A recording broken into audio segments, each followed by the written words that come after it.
Good morning, good morning. I'm here on a beautiful sunny Sunday morning in the Brecksville Metro Parks.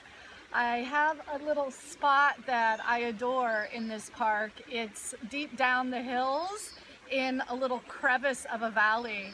And you can hear the water behind me. It actually flows down in two directions and meets right here to flow downstream here towards the Cuyahoga River. But I love this spot because it's like a secret little cave of a spot down in the bosom of Mother Earth, you know, and I feel really held and cared for when I'm down deep like this with all of the the birds, the trees, the water, all the elements of nature kind of containing and holding me. It's a very nurturing spot for me. And so I wanted to sit in this spot and share some thoughts with you today about Ahimsa. So we're going to embark on a little journey through the 10 yamas and niyamas, which are guidelines, little jewels of thought and insight and values, really, that are contained and offered by Patanjali in the Yoga Sutras, which is an ancient text from the origins of yoga. So all of that is really lovely to know, but it's not necessary because, as is all of yoga, it's an experiential process. It's a practice within ourselves, and it's a way of interacting with our lives and our inner workings so that we can be our best person. So I'd like to offer you a few thoughts. And the first is that if you'd like to journey on with me through these 10 weeks, I'll be doing one of the yamas, one of the niyamas every Sunday for 10 weeks. You might reference this book by Deb Adele. It's called Yamas and Niyamas, Exploring Yoga's Ethical Practice. And it's a nice little read, very contemporary, very friendly, a lot of lovely little stories to inspire. And so while I won't be doing anything necessarily directly from the book, it's a great supplement and you might enjoy that. The other little thing I have here is this little origami heart. Thank you. Greetings and blessings to Jeff Zeta for his offering at Big Love Akron yesterday. My origami heart says gentle loving kindness because that was the blessing and the prayer that I'm offering to the world, inspired by Jeff's practice yesterday. So I'm going to stand that right up here next to me, and I'm hoping to see someone in the park today that I can share this gentle loving kindness with. Whoa, it'll stand up until it won't stand up anymore, or maybe it won't. Here, we'll give it a lean. There. So gentle loving kindness is a really great blessing to hold when you're working with Ahimsa, because Ahimsa is one of the yamas. It's one of the restraints. It means non-harming or non-violence. So the yamas are all things that we're asked not to do. Please refrain from harming. Please refrain from any kind of violence whatsoever. And at first glance you think, well, you know, that's not too hard. As a matter of fact, I'm doing okay today because I haven't slugged anyone and I haven't like shot anyone. You know, we're not really violent in that gross way. But when you start to come down to the root of it and you feel for what would be the tap root to non-harming, what would be the deepest single thread to that, it gets very interesting, because we are only going to treat others in the way that we treat ourselves. It's like Baron Baptiste known to say, when you squeeze an orange, you get orange juice every time. When you pressure someone who's angry, you get the explosion. When you open the can of paint, the color is the color, and that's what's going to go on the wall. So all of these ways of saying how you treat yourself, what kind of vibe you hold within yourself, what kind of relationship you have with yourself, how you view yourself, is how you view the world and what you project onto other people.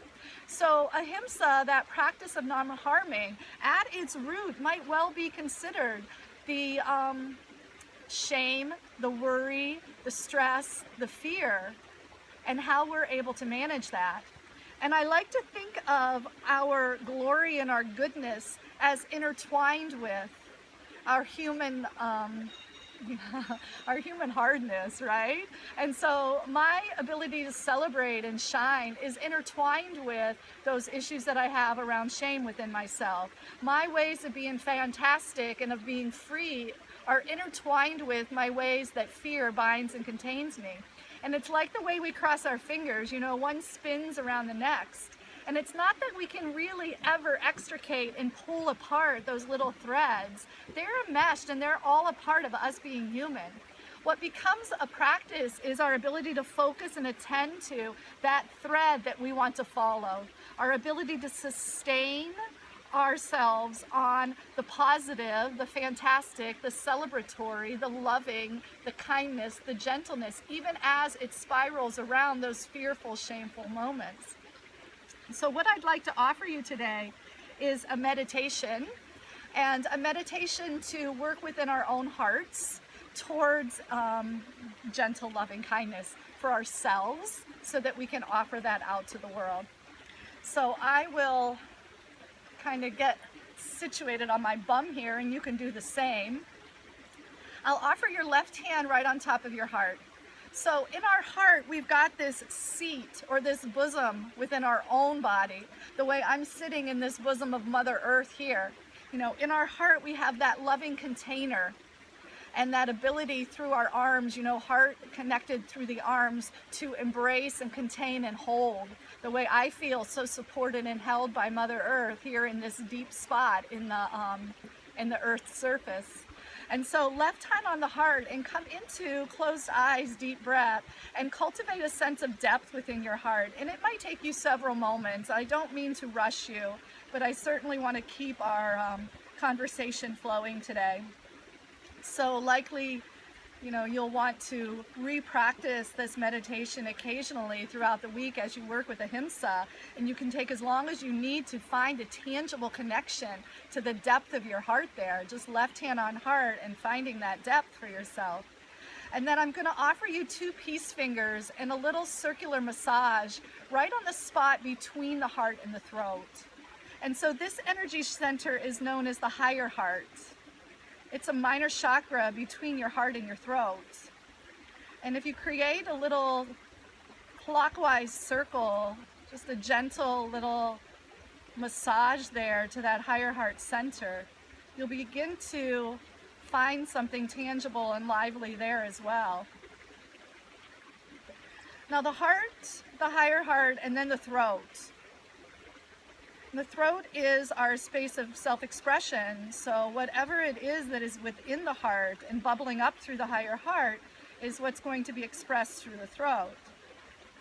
And so I find that when my heart is tight and hardened, defended,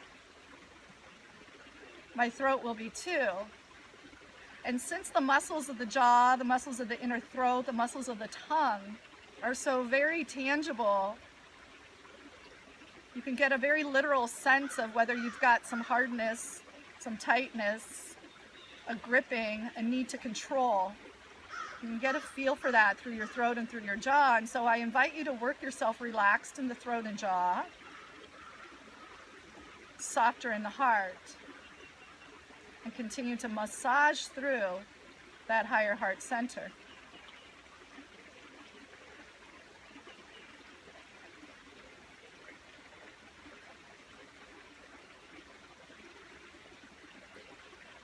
One thing that we know to be true is that sensations of love, kindness, gentleness, compassion, those sensations are relaxed and easy. They're sensations in the flow, like the water bubbling down the river behind me. They have movement. Emotions like shame, worry, fear, insecurity, anger, those emotions are tight, they're hard, they're stressed, they're tension. And so continue to feel yourself into a space of softness, as if a gentle breeze could come through this valley and blow right through your body.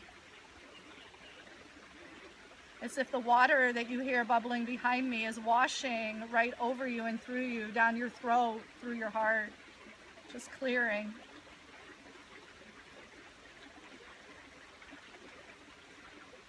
And then if you'd like a gentle, quiet mantra or some words of reassurance, You can whisper gently and kindly to yourself, no shame. Just love, no shame. Just kindness, no shame. Just compassion, no fear. And allow yourself to deepen and deepen the sense of ahimsa, non-harming, soft through the arms, expand through the belly with your breath. Let loving kindness permeate you.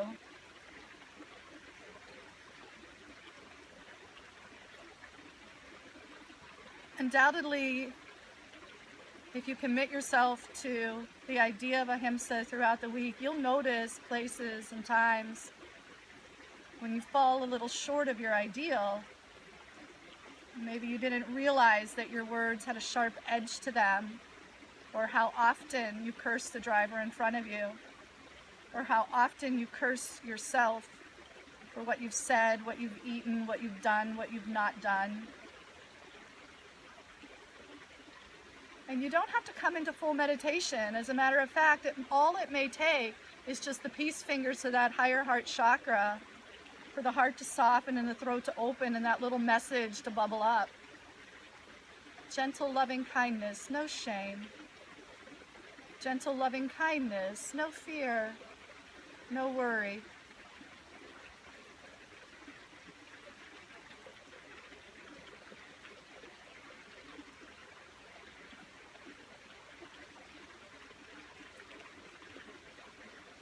So the practice comes exactly then when throughout the week you find that little sliver of awareness that lets you shift from one into the other, so that our human way decreases and our divine way of being increases. So that you follow that little thread around and around, still human, still bumping into your humanness, but following the thread of divine light and love that you really aspire to be.